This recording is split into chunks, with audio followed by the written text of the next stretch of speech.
के लिए है। चलिए देख लेते हैं आज की वर्कशीट को। आज की वर्कशीट में क्या दिया गया है। दिए गए पद्यांश को ध्यानपूर्वक पढ़कर पूछे गए प्रश्नों के उत्तर दीजिए। यानी कि सबसे पहले जो भी पद्यांश हमें दिया गया है हमें उसे ध्यान से पढ़ना है, समझना है और फिर उस पर बेस्ड जो भी क्वेश्चंस पूछे गए उनके आंसर देने हैं। चलिए देखते हैं आज के पद्यांश को। कहती है सारी दुनिया जिसे किस्मत, नाम है हकीकत में उसका मेहनत। यानी कि जिसे हम किस्मत समझते हैं उस किस्मत के पीछे मेहनत होती है। अगर क्लास में कोई बच्चा फर्स्ट आता है तो हम कहते हैं कि इसकी किस्मत कितनी अच्छी थी, हमेशा क्लास में फर्स्ट आता है, पर ऐसा नहीं है। किस्मत के साथ मेहनत भी होती है। उसने बहुत ज़्यादा हार्डवर्क किया होगा, इसीलिए वो बार बार फर्स्ट आ रहा होगा। ठीक है, तो कहती है सारी दुनिया जिसे किस्मत, नाम है हकीकत में उसका मेहनत।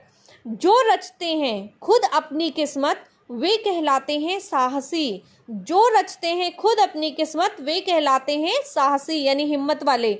जो करते हैं ईश्वर से शिकायत वे कहलाते हैं आलसी।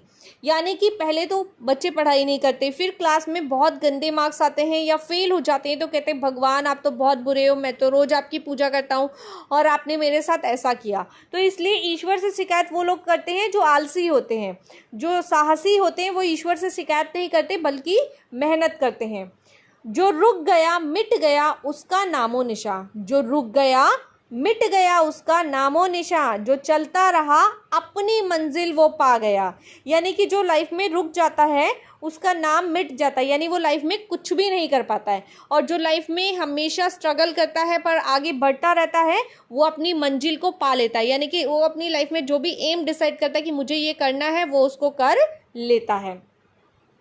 खुशी के हकदार हैं वही जिन्होंने दुख को सहा, छोड़ के दामन फूलों का कांटों की राह को चुना। यानी खुशी के हकदार वही लोग होते हैं जो दुख सहते हैं, जीवन में स्ट्रगल करते हैं और लाइफ में अचीवमेंट को प्राप्त करते हैं। निराशा का अहंकार मिटाकर आशा के दीप जलाओ, छोड़ भाग्य की दुहाई अपनी किस्मत स्वयं बनाओ। तो आपको क्या करना है, निराश नहीं होना, निराशा का अंधकार मिटाकर, यानी कि घबराना डरना नहीं है। आपको क्या करना है, आशा की दीप जलानी है, यानी कि पॉजिटिव रहना है। छोड़ के भाग्य की दुहाई की अरे भाई किस्मत में क्या होगा, मेरे से होगा ही नहीं, नहीं हो पाएगा, ये सारी चीज़ें छोड़ के अपनी किस्मत स्वयं बनाओ। अपनी किस्मत को स्वयं बनाने की कोशिश करनी है। सपोज आप हिंदी पढ़ते हो, साइंस पढ़ते हो, मैथ्स पढ़ते हो, आपको वो सब्जेक्ट नहीं आता या आपका सब्जेक्ट वीक है तो बच्चे माइंड में क्या समझ लेते हैं, चलो देखो भगवान की मर्जी होगी तो पास हो जाएंगे, हमसे तो हो ही नहीं रहा या हमें ये सब्जेक्ट आ ही नहीं सकता। ऐसा नहीं है, दुनिया में ऐसी कोई चीज़ बनी ही नहीं है जो किसी एक इंसान को समझ में ना आए। ठीक है, हर चीज़ हर इंसान को समझ में आ सकती है। बस डिपेंड ये करता है कि आप उस चीज़ को समझने के लिए कितनी मेहनत, कितना हार्डवर्क कर रहे हो। ठीक है, मेहनत और हार्डवर्क आपको लाइफ में सब कुछ सिखा सकता है। तो यही ये पोयम कह रहा है। देखिए, निम्नलिखित शब्दों के अर्थ लिखिए। आपको कुछ शब्द दे रखे हैं, ये क्वेश्चन में काउंट नहीं किया है बट है ये क्वेश्चन कि निम्नलिखित शब्दों के अर्थ लिखिए। कुछ शब्द आपको दिए हैं, आपको इनके अर्थ बताने हैं। हकीकत, खुद, आलसी, साहसी, मंजिल, दामन, भाग्य। अब हम बात करते हैं आज के प्रश्नों की। आज हमसे 5 प्रश्न पूछे गए। आज का पहला प्रश्न है, हकीकत में किस्मत किसे कहते हैं। नंबर 2, किस्मत बनाने के लिए किसका त्याग करना पड़ता है। नंबर 3, इस काव्यांश का उपयुक्त शीर्षक दीजिए।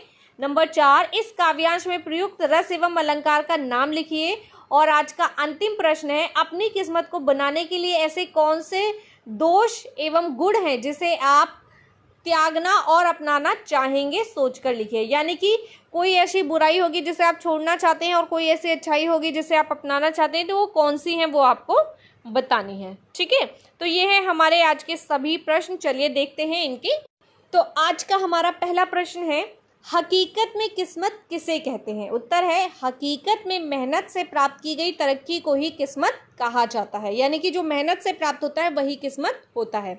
नंबर 2, किस्मत बनाने के लिए किसका त्याग करना पड़ता है। उत्तर, किस्मत बनाने के लिए आलस का त्याग करना पड़ता है। नंबर 3, इस काव्यांश का उपयुक्त शीर्षक दीजिए। तो इसका मैंने दिया है मेहनत, आप कोई और शीर्षक भी लिख सकते हो यदि आपको कोई और शीर्षक समझ में आता है तो।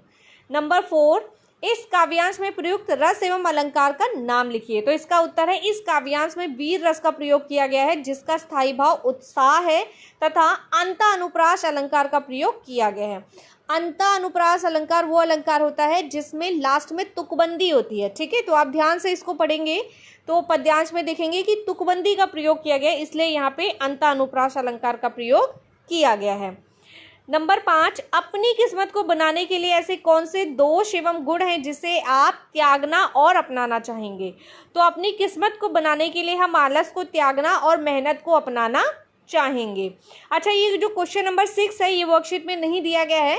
वर्कशीट में एक बॉक्स बना के ऊपर लिखा गया है एक क्वेश्चन, ठीक है, जिसको नंबरिंग नहीं दी गई है, तो मैंने इसको नंबरिंग देके यहाँ पे मेंशन किया है।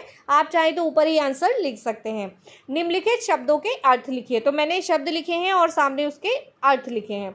हकीकत, सच्चाई, खुद, स्वयं, आलसी, जिसे कोई भी काम करना अच्छा नहीं लगता, साहसी, हिम्मत वाला व्यक्ति, मंजिल, सफलता, भाग्य, किस्मत। तो ये हैं हमारे आज के सभी प्रश्न और उनके उत्तर।